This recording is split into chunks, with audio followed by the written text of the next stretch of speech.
All right. So I guess now you understand what the plan was. Absolutely. At Colts Law, we talk Indianapolis Colts football.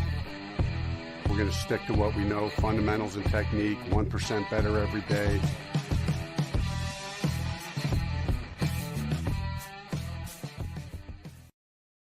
What's going on, Colts Nation? I'm Lawrence Owen. With me as usual is my guy, Loyalist. Boy, is it warm. It has not been like this in a while. I almost forgot what it was like to have these summers here in Indiana. But how are you doing, Chuck? I'm doing pretty darn good. Like you said, I'm sweating to the oldies, but I'm not to complain. I mean, because last week, as you guys know, I was sweating, but I was running a fever of 103. This week, it's heat related, so I'm down for that. But real quick, before we get into going anything further, I wanted to give a shout out to Colts Nation. Guys, no matter what you think, and I know we all don't all agree or whatever, but it's amazing when this community pulls together and stuff. My guy Lawrence over here got his wife did an awesome piece of stained glass and had promoted it over Twitter. And it was just outstanding to see all the outpour of people helping and passing on the word and stuff. And I just wanted to say, good on you, Colts Nation. Good on you. Thank you. Wyatt says there's an echo. I don't know where that's from. That's odd. I only have one thing open, so that's weird. I'll let you know. Well, your sound just got remarkably better. Is your microphone?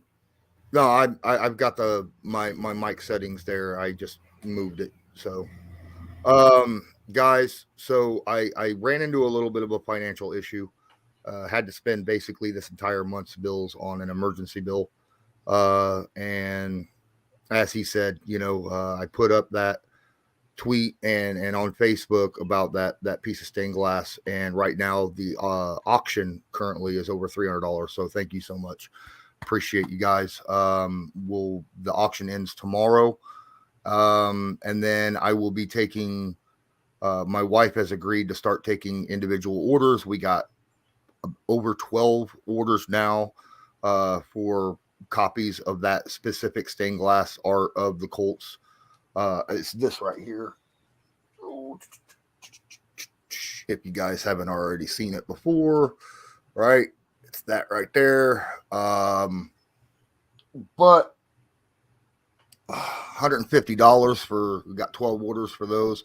That will help us get out of this situation. So I much appreciate it. Also want to give a shout out to a couple guys, Purity Empire on Twitter, and let me find his name again.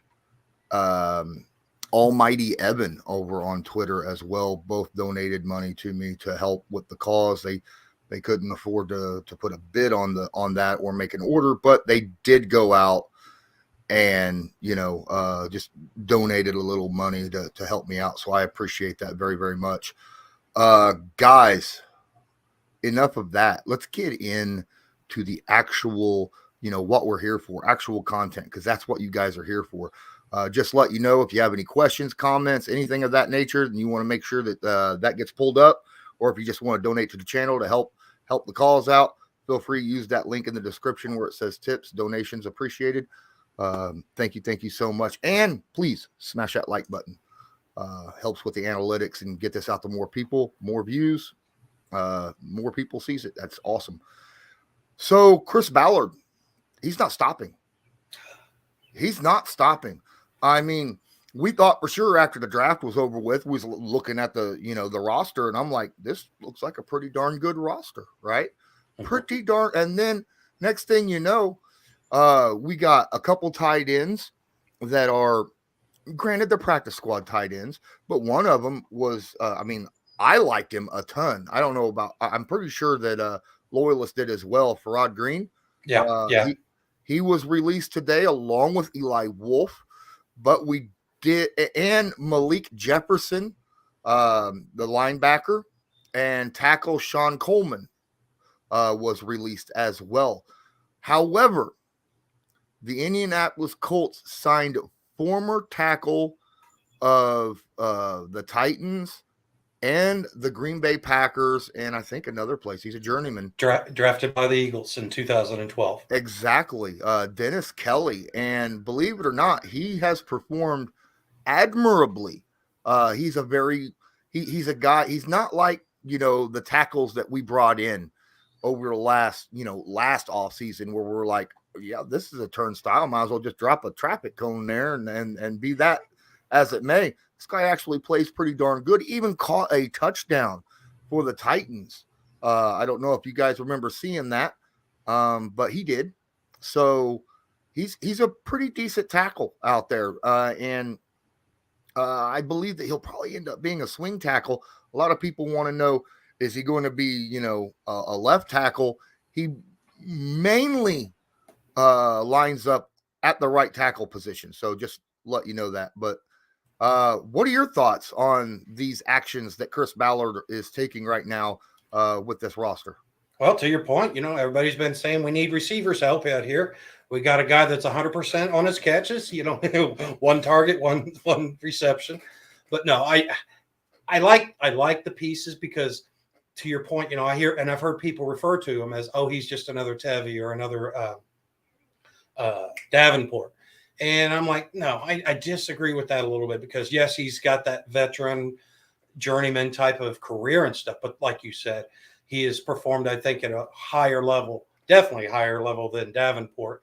And I would say that it's still at least a decent step forward from what we got from Tevy or, what he had previous to when we signed him and stuff. So, yeah, I really do like that. And then to your point with the tight ends, I think that just screams so loudly about what Ballard thought of these two young tight ends that we picked up because, like you said, Farrod Green, been with the Colts for 2 or 3 years on the practice squad.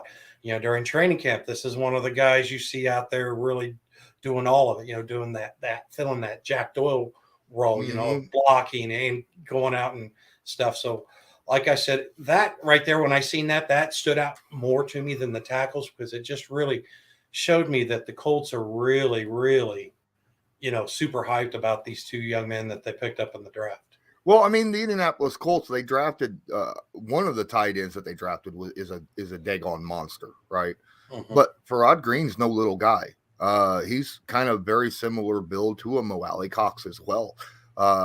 Maybe bigger from what I remember. He looked like a mountain of a man last year when we was out there, but he was out there blocking and catching and all sorts of stuff. He was playing his butt off. So you're right for Ballard and Wright to decide, we're going to go ahead and let him go. Speaks volumes for what they believe in with the guys that they drafted. You're absolutely right.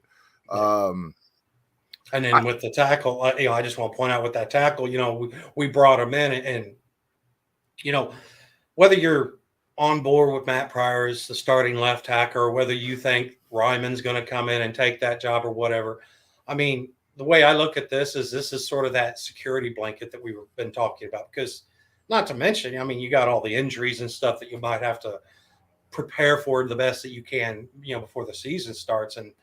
And Clark he's played very consistently when he did play for the Titans and the Eagles, so it wasn't like he was just getting a game here or a game there. This guy was getting a lot of play time. I want to say it's like 51 starts or something in his career. So, there's a lot of experience there.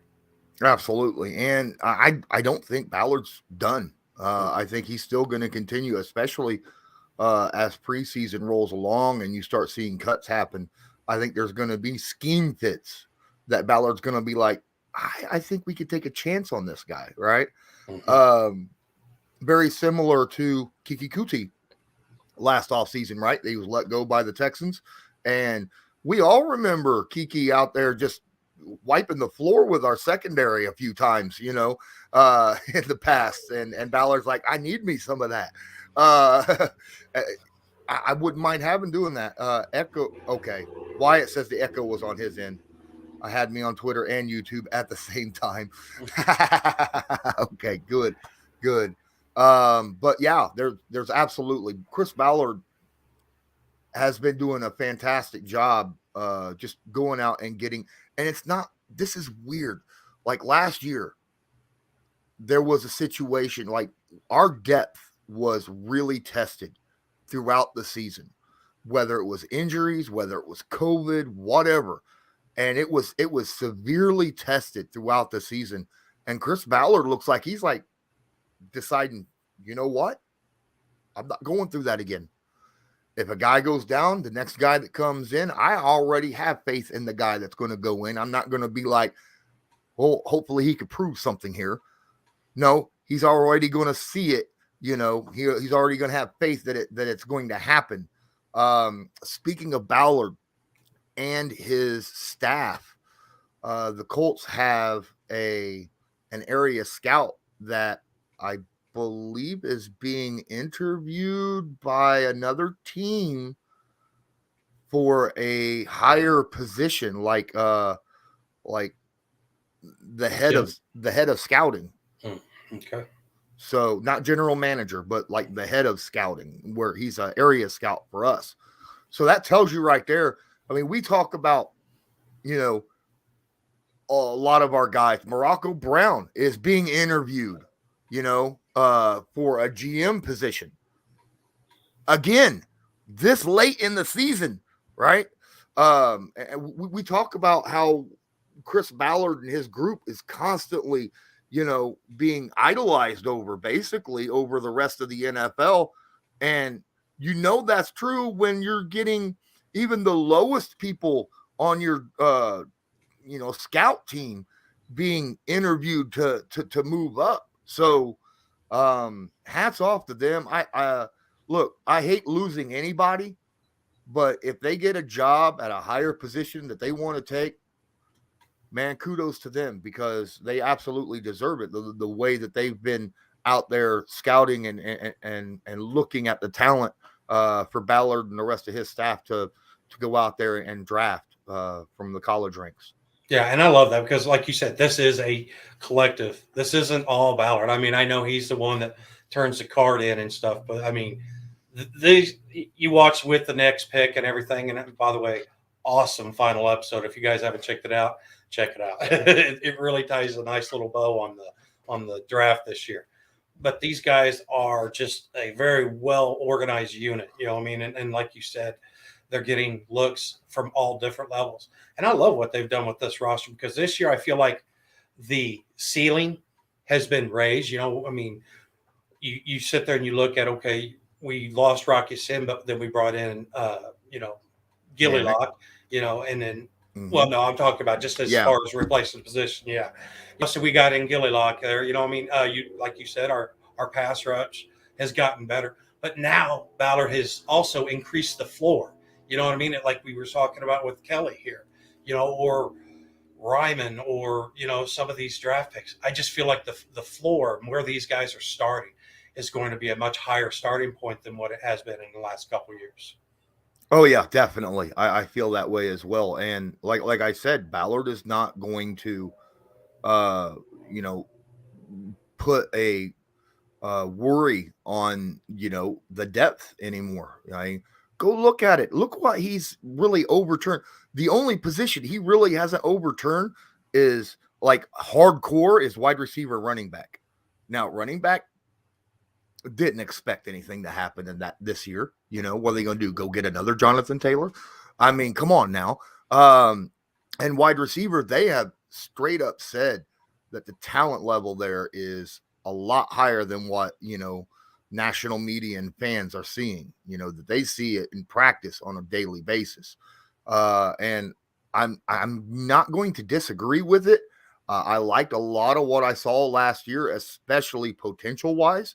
But I mean, you look at, the turnover of what we saw at the tight end position, the offensive line, the D line, the cornerbacks, the safety. I mean, they have so much turnover, especially in the depth part, let alone starter parts of that it just feels like, he's really, really looking to have this team to where, like you said, if this team has to walk in with just their backups, we have a shot to beat somebody, right? Yeah, absolutely.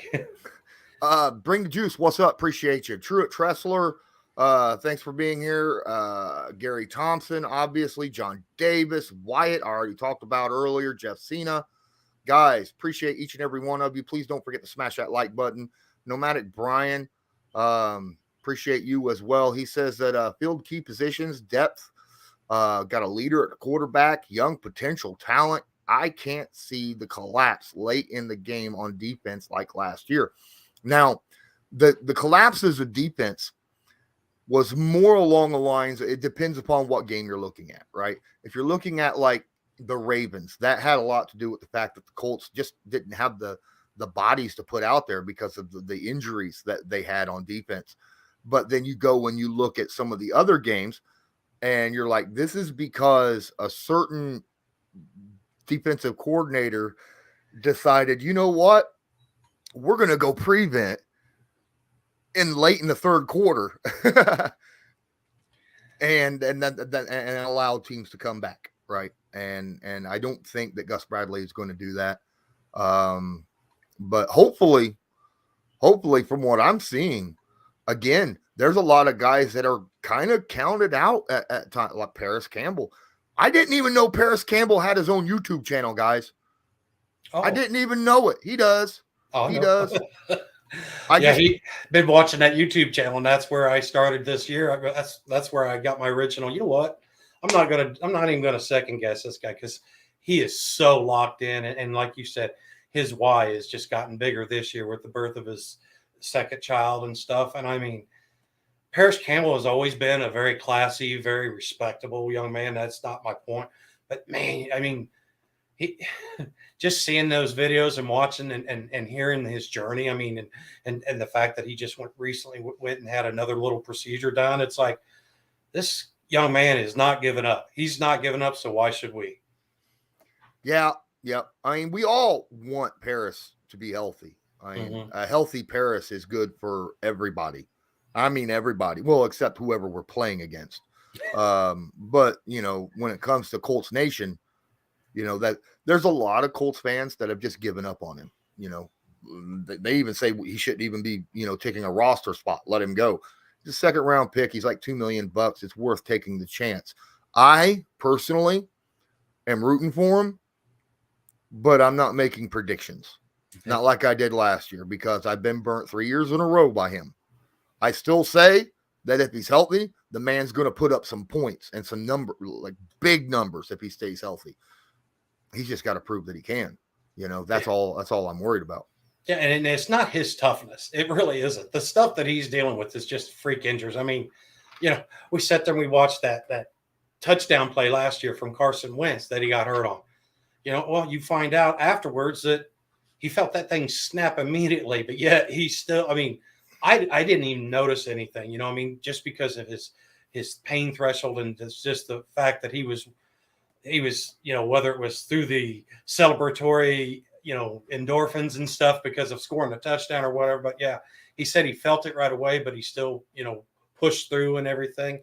So like I said, to me, it's not a toughness question. It's just a bad luck question. If he can just turn that luck around, and that's something that, like I said, I fully believe that it's going to happen this year. I've just got a gut feeling, and I'm so like you. I'm just so hoping that it does. Absolutely. Other guys that I hope have a little bit of a breakout this season that a lot of people may have forgotten that are on Mike Strawn, right? I mean, come on, guys. We're talking about, you know, big receivers here. You don't get much bigger than Mike. All right. Especially now. I sat there and I seen a video and I was watching and I was trying to, who is that? You know, I mean, and he was actually, then all of a sudden I'm like, holy smokes, that's Strong. And I mean, his arms look like he's gained at least, multiple inches in his arms and stuff. And I was just like, that is awesome because there again, you know, he's got that long, lean frame, but you get that good muscle like Andrew Luck did when he came back from his shoulder injury. Remember how yoked he looked that first year back after? That's sort of what I felt like with Strawn. You know, he just come out and he looked like he'd just been on the bodybuilding circuit or something. I was just like, let's go. Yeah, he was a tall, lanky guy last year when we was watching during training camp. And I'm telling you, you know, putting the extra muscle on, obviously that's going to help him out. that's a situation I think that a guy like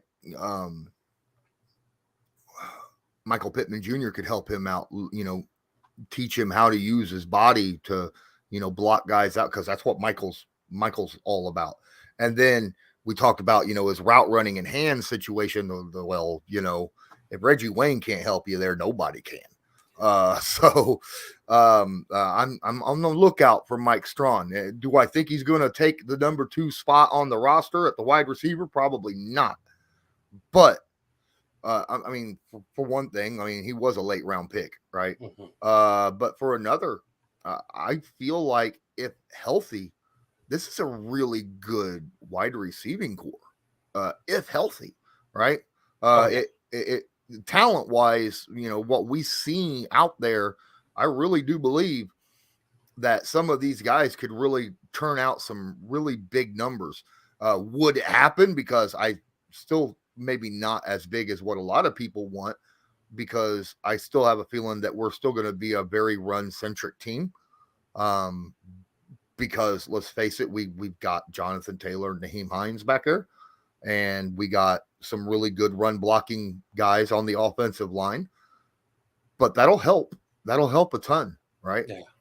Yeah. And to your point, I wanted to pull something up here, because this shows about how, Ballard's not done yet. And, and he's sitting there talking about, wouldn't it be a cherry on top, if we could sign like a Bradbury from, that just got released through the Giants and stuff, And the thing is I don't know that he fits in the scheme, quite, because he's more of a man coverage type corner and stuff.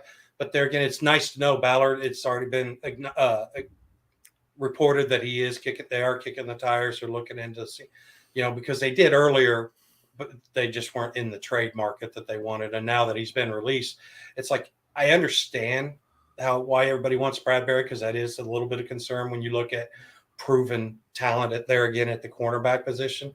But the thing is I really believe that once you look at Bradbury's, confidence and Faison to bring him from the Raiders, last year, and bring him in, and we still got Marvell Tell III, and then just with the Isaiah Rodgers and Kenny Moore II and Gilly Law, this secondary room it's young and talent. It's young, but it's raw. Whereas I feel like the receiving room is less raw. It's just had less opportunities to prove itself, I think is, the best way I would put it. I want to say one thing. All right. Would that not flip the lid if they went out and did get Bradbury somehow? I know I don't want to pay $15, $16, $17 million a year for the guy. But at the same time, you talk about, Gilmore. He's a man corner too. He could play zone, obviously, but he's better at man coverage. Bradbury would be better at man coverage. Kenny Moore's pretty good at man coverage. I was going to say, that's what I'm wondering, if Gus is going to bring in this defense and say, hey, you know what? I got the horses for man coverage. Let's play a lot more of it this year. And I understand that would put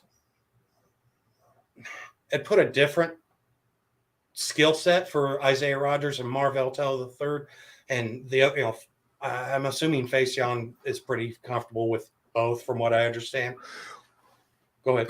From what I'm understanding, I've talked to quite a few former defensive backs, NFL player defensive backs, and they all say, every one of them, every cornerback can play man.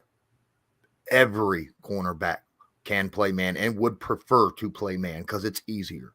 So I'm just wanting to put that out there for you. All right. Yeah. And like you said, I would love the opportunity to, like I said, if that happens, and be able to make that happen, that'd be awesome. Oh, you're fine, man. So, all right, we're 25 minutes in. Please smash that like button, hit subscribe if you're not subscribed, tag that notification bell so that you are notified next time we go live or upload a video. Guys, I'm going to let you know a little bit up here. I'm doing a recording with an interview tomorrow. I can't say who it is. I can't spill the beans, but I've got an interview tomorrow, one-on-one with somebody, and I think you guys are going to be looking forward to it. So keep an eye out. You want to hit that notification bell, okay? Give Give Loyalist and I a follow on Twitter if you haven't already. All right. Brian says he'd still like another veteran wide receiver. I don't know if I want one. And I'm going to tell you why.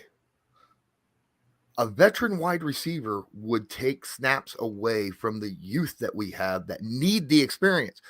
You talk about, okay, so, well, our team doesn't, our wide receivers don't have any experience. We need a veteran on the team.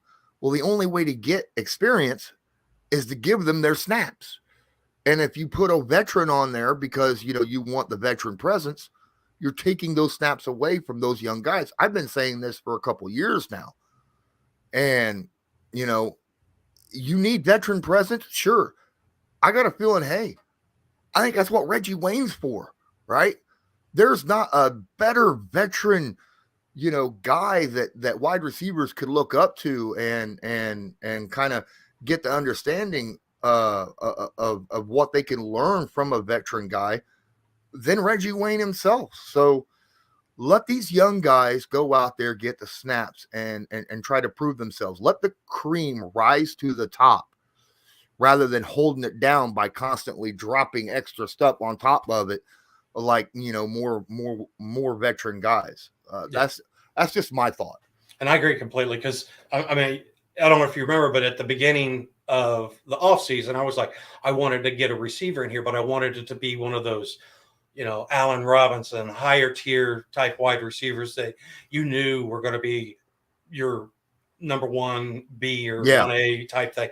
Yeah, I would argue that there's not really anybody, at least not in free agency. Now, whether Ballard's got something in the works for a trade or something, okay, maybe I could see that. But yeah, I don't want, first off, I don't want to give up that space because, what are we, about 13, 12, 13 million about cap space. And, Bradbury, if you want to sit there and if that works out, you're going to eat that up and maybe even have to restructure, a little bit to give you some more of that leeway that Ballard likes to roll, have that little cushion, in case of injuries and stuff. And if the Colts do happen to sign Bradbury on paper, I would say that on paper they have the most talented team defense in the NFL. If Bradbury was signed, I would go there without any question. I don't know about you, but that's just my thought process. Well, I'm still pretty in awe, I guess, or what you want to say about that Rams defense. That's pretty impressive. But yeah, I would agree. It definitely puts us in the conversation, without a doubt. Well, I mean, the Rams defense is good. They've been, in the thick of number 1, number 2, number 3 defense now for the last 3 or 4 years. Buffalo's defense also has been pretty darn up there as well. But you just look at the raw talent of starters. It's hard to say no, to Indy when you have Pro Bowler Yannick, Pro Bowler DeForest, Pro Bowler Darius, Pro Bowler. Literally, we would have 7 Pro Bowlers on the defense. Exactly. Yeah. 7. And can you imagine that many Pro Bowlers in your secondary? I mean, because you got Kenny Moore the second, you got Gilly Lock, and then you would have Bradbury. And yeah. It's like, you know what? If these guys were able to sustain a long drive against this defense, I would have to say then you just take your hat off too, because, yeah, like you said, it is not going to be an easy day at the office for them if they had to line up against that. Absolutely. So it's been a half an hour, and I appreciate each and every one of you. I think we've had a pretty good, interesting conversation so far about what Ballard has done and continues to do. This can't be an extended broadcast because I do have to go pick up my son from work here in a few minutes. But let me know. Let me know in the comments what is your favorite offseason pickup outside of the obvious Matt Ryan. Okay. Obviously, getting a starting quarterback is like the most important thing. I would think. I mean, I don't know about you guys, but I would think that.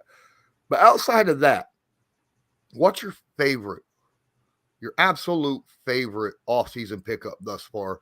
Loyalist, what's your favorite so far? You're not gonna like it because I know this isn't where you're trying to take the conversation, but Gus Bradley. I think bringing Gus Bradley in here and plugging this young, hungry defense with this Nate Ollie, pin your ears back front line, and Coach Bradley just seems to be like, top level defensive coach, as far as a player's coach, which fits in perfectly with Coach Reich and what this organization has built. I mean, every year, I'm like, is this the year the defense, gets so many sacks, because the sacks is something that we've always been chasing, but never seem to quite figure out. But like I said, I just think that the scheme, along with, like you said, all the valuable pieces, for me, I love the fact that we got Yannick as far as a player would go. Getting that true stud at the edge, like I said, Kwity Paye there coming into his second year. He's already had a relationship with Yannick and mentor, obviously it was long distance, but mentored through him and stuff. So I just think that's for me is what gets me most excited about this year, because honestly, I've never watched this Colts organization with a top 5 defense. I mean, they've played well like a top 5 defense from time to time, but to sit there and actually say at the end of the year that they're a top 5 defense, I've never got to see that. And that would be absolutely amazing. They've been a top 10 scoring defense the last 2 years in a row. Mm-hmm. They were top 10 last year. Actually, 3 out of the last 4 years, they've been a top 10 scoring defense, but they haven't cracked that 5 yet, right? Mm-hmm. But player-wise, I'll agree with you. Yannick is my guy. I'm really excited about him. But at the same time, I'm going to go with you in a way, but I'm not. You know how much I love the Gus Bradley signing hire, but he's not my favorite one. What Reggie Wayne is going to do for this young wide receiving group is going to be phenomenal. I honestly believe that. And I think that was a huge – the fact that Reggie's like, he's going to quit asking sometime. I better go do it now. I mean, and he legitimately said that, Yeah. One of these years – Frank is not going to ask me, and I'm just going to be SOL, That's funny too, because you're normally the defensive guy, and I'm normally the offensive guy, and we're flipping it, just keeping you guys on your toes. I like I said, I love the Gus Bradley signing. I think Yannick is the best player acquisition outside of Matt Ryan, but Reggie, with the talent level that we have, raw talent. That's the thing. What I'm saying. Reggie's going to mold the raw talent of the wide receiving core, especially now that we got a second round pick sitting there, that is completely a blank slate. And he can just be like, all right, I'm going to mold you into this. Go, and that's what I can't wait to see this upcoming season. Yeah. Also, I wanted to, something I found out today, if you guys listen to Colts.com, they had JJ and Laura and Mayte got on there today, and they were talking about how early in the year, like shortly after Bradley was signed on, they were talking about how the scheme that Gus runs and stuff, it's really because it's just so uncluttered and just so pin your ears back and aggressive and stuff. They said that this defensive scheme is really good for young players to be able to excel at a very higher rate than what you would normally fit in any other schemes. And I sit there and I look at this defense and I think Isaiah Rodgers, young, Julian Blackman there in the back. I don't know why I keep messing that last name up. Too many B's, but Julian Blackman in the secondary, we sat there, we talked about Kwity Paye and Dio Dang, but I mean, there's a lot of young talent stuff. Nick Cross. Yeah. If he can get on the field, because that safety room is it's a gauntlet. But yeah, if he can get on that field and produce, like I said, the fact that you hear that this scheme is advantageous to this young talent and be able to shoot off and have a breakout year, even in the rookie year, I'm like, all right, I want to see that. Mr. J567 says Reggie's a big reason that T.Y. turned out to be the receiver that he has. And I'll tell you what, Marvin was that guy that helped Reggie become the receiver he was. And Marvin was not happy when Reggie Wayne was drafted. I'll tell you that now. Seen the reports, Marvin Harrison was like, dude, why'd you go get another number one receiver? I'm the guy. But Reggie, being the guy that he is, sat back, gave up that, didn't try to push, just went out there, kept his head down, got the hard hat, and just worked and was friends with him. And they ended up becoming very close. So that's one kind of that work ethic is another thing that I think Reggie's going to bring that will help out as well. Guys, I think I'm done. I appreciate each and every one of you. Thank you so much ahead of time for anyone who has bid on those pieces or is ordering one from me. Please smash that like button and hit subscribe and hit the notification bell. Is there anything that you'd like to say as we exit here? No, like Lawrence has said, I just wanted to thank everybody. It's really nice to know that even when we disagree or whatever, or don't see things eye to eye, that we still got each other's back. And that's what I love about this whole Colts Nation and especially the Colts Law Squad. I mean, you guys are really awesome and we appreciate you a lot. Absolutely. I mean, you guys remember back in the day when I had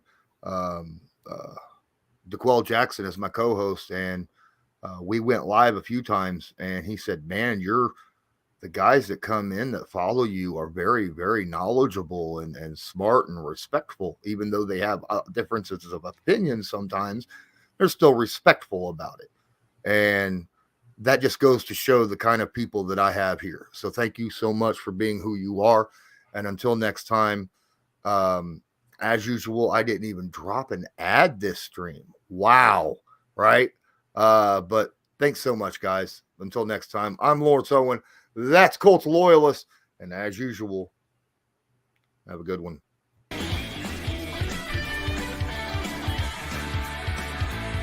Just because a player's not a household name doesn't mean we can't make him a household name.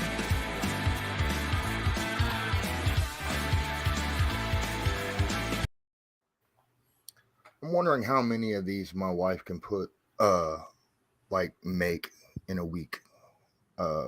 It took her 3 weeks to make this. So I hope she's not going to make all these people wait so long, because they're probably ordering it for Father's Day. She's going to do her best, though. Thanks, guys. Have a good one.